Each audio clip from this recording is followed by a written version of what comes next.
Hi, my name is Whitney, and I did my presentation on the Florida Municipal Electric Association and their response to Hurricane Helene. For some background, the Florida Municipal Electric Association is a trade organization for about 33 public power utilities in the state of Florida.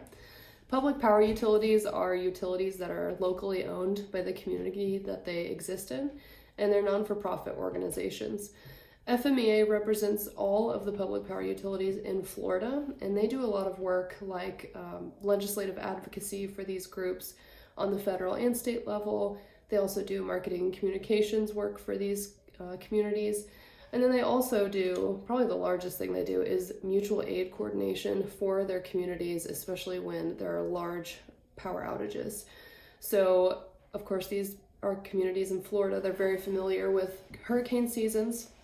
And when large weather systems sweep through Florida, a lot of the times these public power communities need more assistance, hands on deck, and equipment than they can provide themselves. So they really need the mutual aid coordination from FMEA, where FMEA will take crews from states all around the country and bring them to Florida to help provide that assistance and get power outage restoration in an effective and safe way. So I included a statement about legitimacy and reputation, because that's what a lot of FMEA's reputation hinges on, is that mutual aid coordination. So an organization requires the public to perceive it as responsible and useful, giving it legitimacy. And that legitimacy is a rhetorical process. So not only does FMEA have to take action and do that mutual aid coordination well, but they have to communicate well, and that's a huge part of their crisis response plan.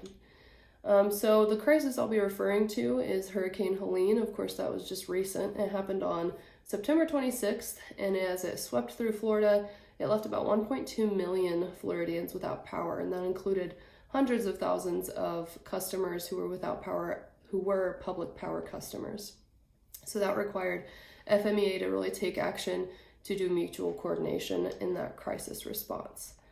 So things that I think that they did well, a lot of their pre-crisis strategies turned out to be really effective.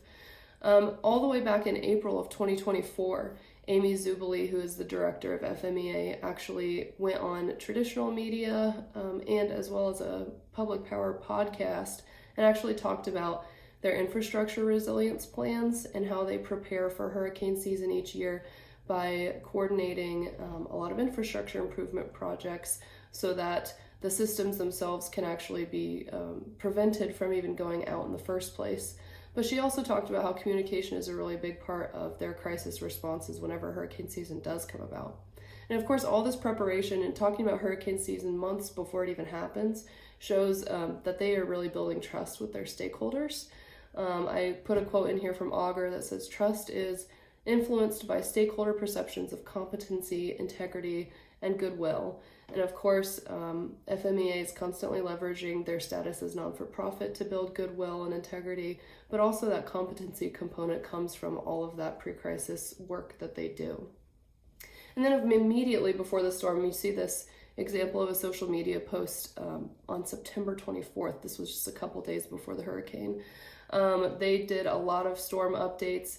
And then they also did photos of linemen traveling to the state of Florida to assist with outage restoration before the storm had even made landfall. So they showed a lot of preparation for this and how much they were ready to attack the situation once it actually happens. And then those photos of linemen really continued during the crisis. That was something I think they did really well, was featuring their people who were actually on the ground and working during the actual hurricane and the direct aftermath of it. This quote from Bigelow and Marshall says, "By humanizing the workforce through pictures and videos, communities learn about the dedicated people working to help protect their community." And this is exactly what FMEA was doing throughout the entire hurricane issue. And while customers were still without power, they were really hammering in on focusing on their workforce, highlighting all of the people that were working, and it got a lot of positive response on social media. Now, I do think they had some room for improvement. I featured pre-crisis and during crisis, but there really was nothing post-crisis that they talked about. There were no official statements from Amy Zuberly like there had been during the other periods. and there wasn't any really social media response to the wrapping up of their crisis. So I think that could have been developed better. And I really wish they would have had more diverse content throughout the crisis. I featured this quote from Combs. It says, "The first priority in any crisis is to protect stakeholders from harm." And a lot of those stakeholders we know didn't have power, and they may have wanted to know, how do I use my generator safely while I'm waiting for power to be restored? How do I make sure my food doesn't spoil while this power outage is going on? So I think they could have created content to go toward those stakeholders to help them know what to do in the meantime while line workers were out working on their power lines. So I think that was just a room for opportunity or growing for them. But overall, in conclusion, I think they did a really good job at maintaining their legitimacy and their reputation through their crisis response during the hurricane. And they also did a lot of other effective strategies that I mentioned in my paper, but not here. But I'll just say they did partner with local agencies, they did a lot of bolstering, and they were always transparent with their audience, which we've seen is really effective. So that's my conclusion. Thanks for watching my presentation. I look forward to seeing your guys' presentation, and let me know if you have any questions down below. Thanks.